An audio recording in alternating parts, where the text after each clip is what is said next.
Kita bahas apa hari ini, Mas Haris? Katanya bahas itu kebahagiaan. Ya.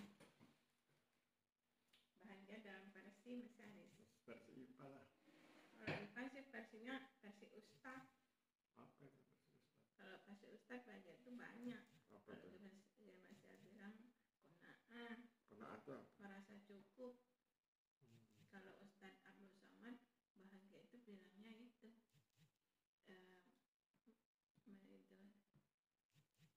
lapang dada. Kalau Abdul Somad menerima lapang dada seperti tenang. Kalau IPA apa? Kalau IPA itu target bisa dipenuhi setiap hari. Target apa? Walaupun nggak pernah berhasil, gagal terus. Targetnya target apa? Itu terlalu banyak. Banyaknya itu apa misalnya? Target bisa one jus Terus terpenuhi, bisa hadis, bisa dapat ilmu umum, terus itu urusan agama semua, Mas Haris. masa nggak ada urusan dunia? Enggak. Bahagia itu sama nggak dengan senang? Sama. Kalau begitu ada nggak urusan dunia yang membuat kamu senang? Apa ya, makan. Gitu ya, salah Selain itu. makan apa? Enggak apa-apa, kan suka-suka orang. Gitu ya. Selain makan apa lagi yang bikin kamu senang? Enggak ada kayaknya. Cuman makan nih. Makan apa yang kamu senang? Makan itu bakso. Murah-murah gitu. Nggak ada lagi, itu aja enak, bakso. Tapi kalau Mas Haris ini bahagia itu kan versi ilmiah. Kalau versi ilmiah bahagia. Misalnya kalau versi emosional, psikologi, sosial, emangnya bahagia di situ di mananya? Kalau versi apa? Misalnya sosiologi. Bahagia versi sosiologi ya itu ketika kita bahagia berinteraksi dengan orang lain. Orang lain itu membahagiakan kita. Gitu. Oh, itu sosial. Kalau psikologi? Psikologi kenyamanan kita. Kita nyaman nggak ketika berinteraksi dengan orang lain. Itu bahagia itu. Psikologi. Itu dari segi orang lain, dari segi yang lainnya juga begitu. Interaksi kita dengan lingkungan. Lingkungan itu bisa benda fisik ya. Misalnya pegunungan, pantai, itu kan bisa bikin kita bahagia juga. Gitu. Ripang enggak kalau itu?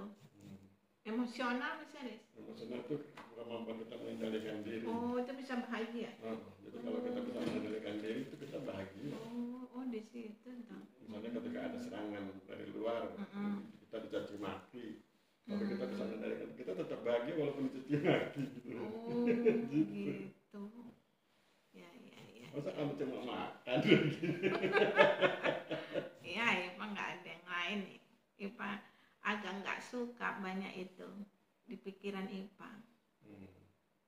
Dan kamu nggak suka ada di pikiranmu apa? Ya seperti itu, nggak hal-hal dunia yang nggak penting gitu. Menurut Ipa sih lebih bagus itu. Ipa soalnya apa itu sih mikirnya agama sih, jadi sama dunia, ilmu dunia Ipa sedikit sekali Mas Haris. Ipa kurang seneng baca-baca unsur-unsur dunia ya. Dan kamu nggak seneng apa misalnya? Karena nggak greget di hati. Ya apa contohnya? Jadi kayak seperti kan kalau agama kan pas kita dengar, bahagia, katanya qanaah, merasa cukup, merasa puas, tidak mengeluh, bersyukur, itu kan bahasa agama. Tapi kalau dunia kesejahteraan, sosial, damai ini, merasa tenang. Qanaah itu artinya apa? Merasa cukup. Merasa cukup itu dunia atau akhirat? Dunia. Itu namanya dunia. Tapi kan kalau dunia itu kayak Mas Haris bahas itu emosional, psikologi, sosial. Nah itu kan kayak gitu. Qanaah itu sosial bukan? Enggak, pribadi kalau menurut Bang. Merasa cukup. Ya. Merasa cukup ketika berteman dengan dia. Oh, merasa gitu. cukup ketika berinteraksi dengan dia. Itu bisa kemana-mana tuh. Oh, Itu bukan, ada kona'ah bukan. sosial, ada kona'ah psikologis. Oh, Ada bukan kona'ah ekonomi. bukan itu, bukan mindset aja kona'ah itu. Ya mindset, tapi kan bisa bicara segala hal. Kona'ah itu judul besar, merasa cukup. Merasa cukup dalam hal apa? Ekonomi, sosial, budaya, psikologis. Oh, gitu ya. Jadi nggak ada yang bisa dipisah itu. Ilmu dunia sama ilmu Iya akhirat sih. nggak bisa dipisah. Oh. Jadi kona'ah secara ekonomi dia cukup dengan penghasilan berapapun dia merasa cukup. Itu ekonomi. Kona'ah sosial dia merasa cukup ketika bergaul dengan orang 10, orang 9, orang 4, orang 3, orang 2, orang 1. Bagi dia itu sudah cukup. Nggak harus populer, nggak harus dikenal banyak orang. Dengan sedikit orang pun dia sudah cukup. Itu kona'ah sosial. Kona'ah psikologis dia nyaman. Dalam situasi apapun dia nyaman. Dalam situasi darurat dia nyaman karena ada Allah yang melindungi. Dalam sosial, dalam situasi yang biasa dia nyaman karena hal itu kan sudah biasa. Emangnya salah kalau kita menghilangkan dunia misalnya? Maksudnya Bukan konsep. salah, tidak realistis aja. Oh, maksudnya tuh konsepnya aja jadi kayak seperti tidak Itu seperti kuda ditutup matanya cuma lihat satu arah. Padahal kan sebetulnya mata kita kan nggak seperti kuda. Oh gitu. Mata kita kan seperti manusia. Mata manusia apa bisa lihat kiri, kanan, depan, belakang. Terus bagaimana caranya kita kan itu seperti wara, hati-hati. Terus gimana cara kita mengatasinya kalau daripada nanti umpama Kan sudah diajari konsep serba Allah. Apapun kalau sudah serba Allah selesai urusan. kadang kan kekhawatiran nanti jadi terpikir terus mengganggu sholat. Karena nggak kuat serba Allah. Oh, bisa jadi Iya, sih. kalau serba Allahnya kuat, terpikir serba Allah. Kadang Ipa bingung juga di otak Ipa ini. Iya. Antara godaan dunia sama akhirat itu lebih serius.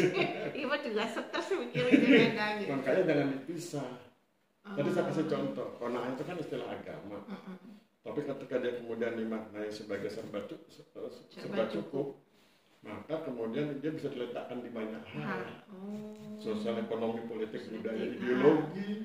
Kalau agama satu arah sih ya. Iya, makanya saya bilang jangan gunakan kacamata kuda, tapi gunakan kacamata manusia. Apa bedanya? Kalau kacamata kuda itu cuma searah. Kalau kacamatamu itu kemana-mana itu. Oh, gitu ya. Iya.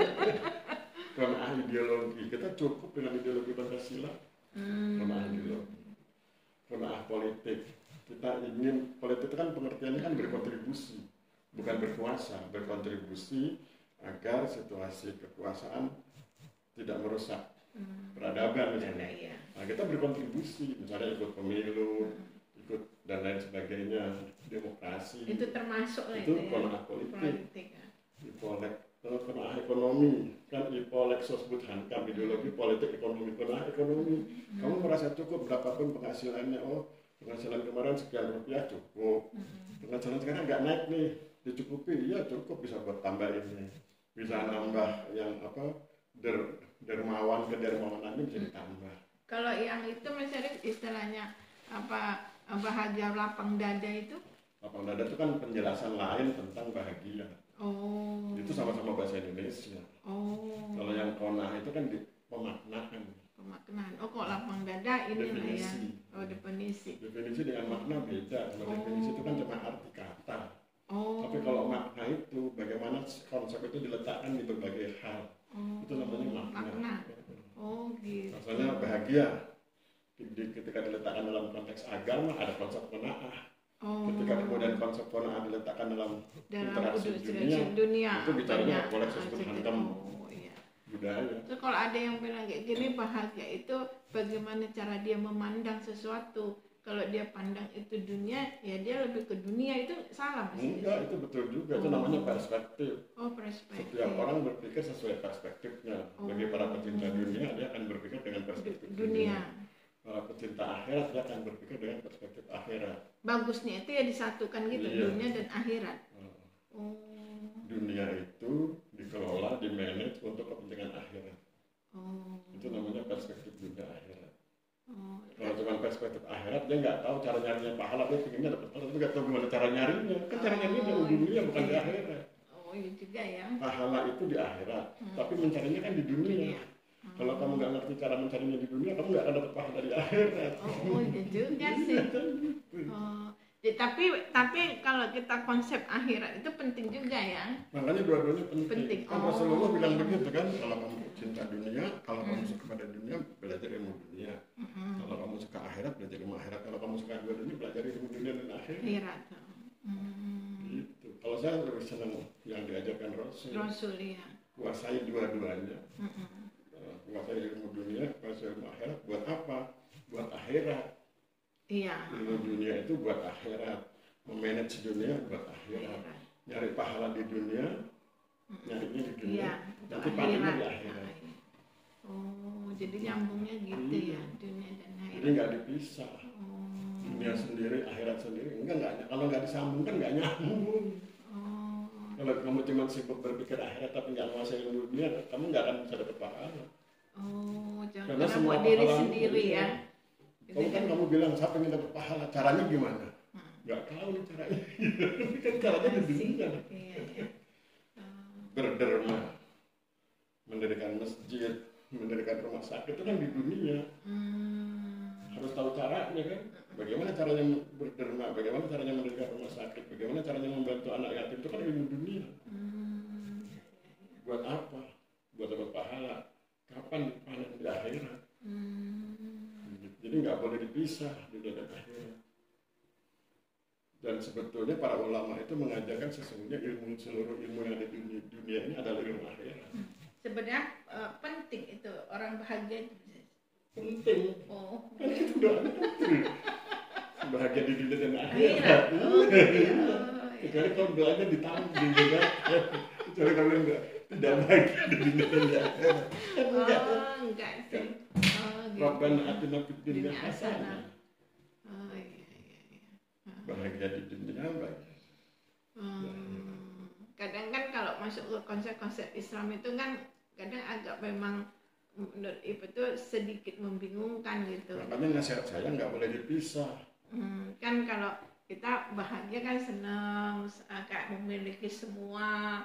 Terus kepingin ini, kepingin itu. Itu bukan bahagia. Oh bukan? Itu menurut hawa nafsu. Itu malah namanya emosional dari psikologi. Oh itu bukan bahagia ya? Bahagia itu tadi yang saya bilang itu merasa cukup.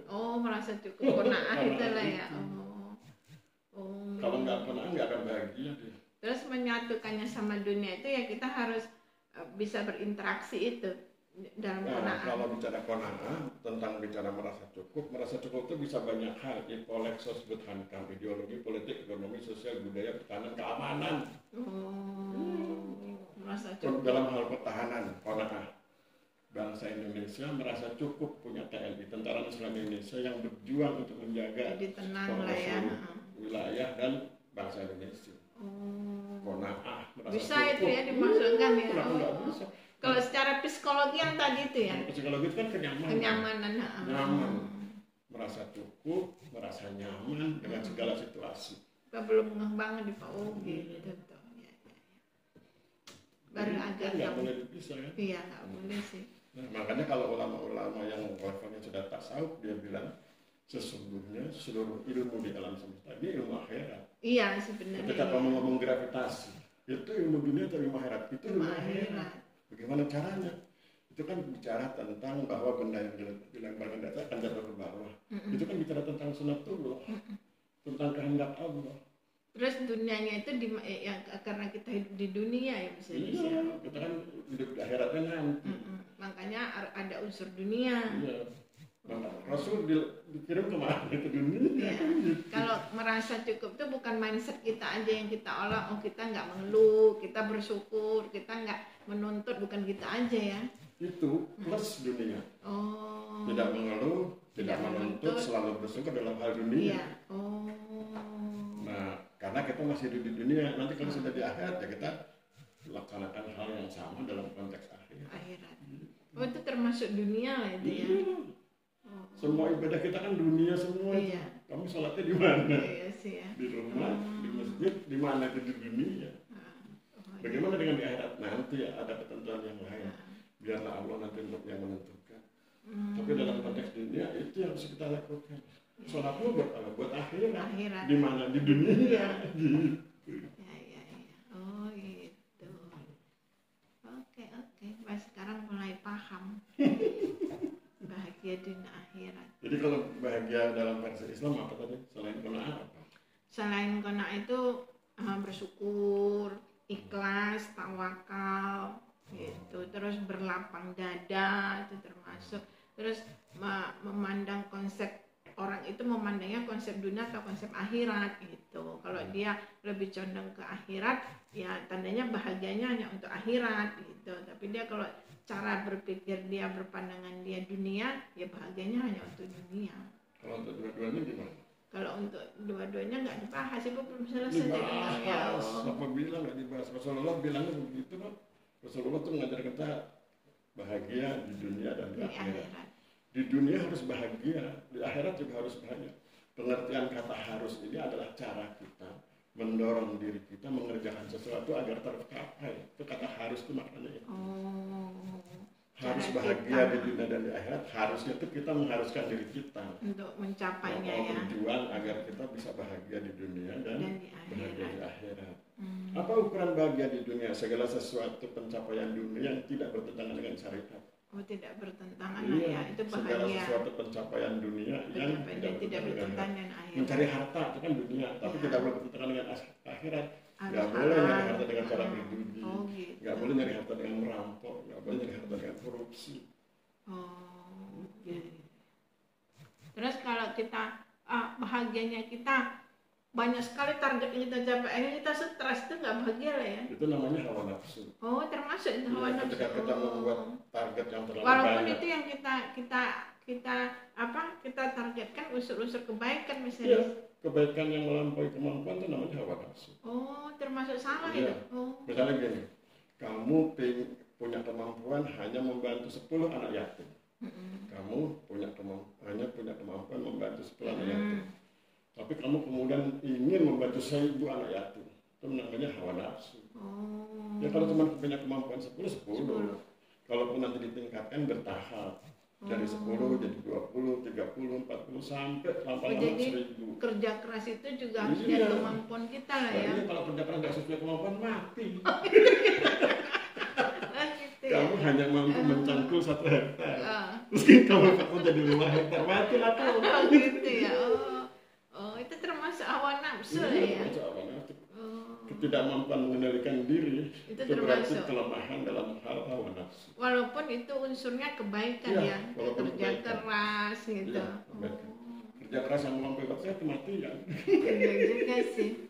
Kerja keras melampaui batas hasilnya kematian. Kerja keras yang sesuai dengan kemampuan hasilnya apa?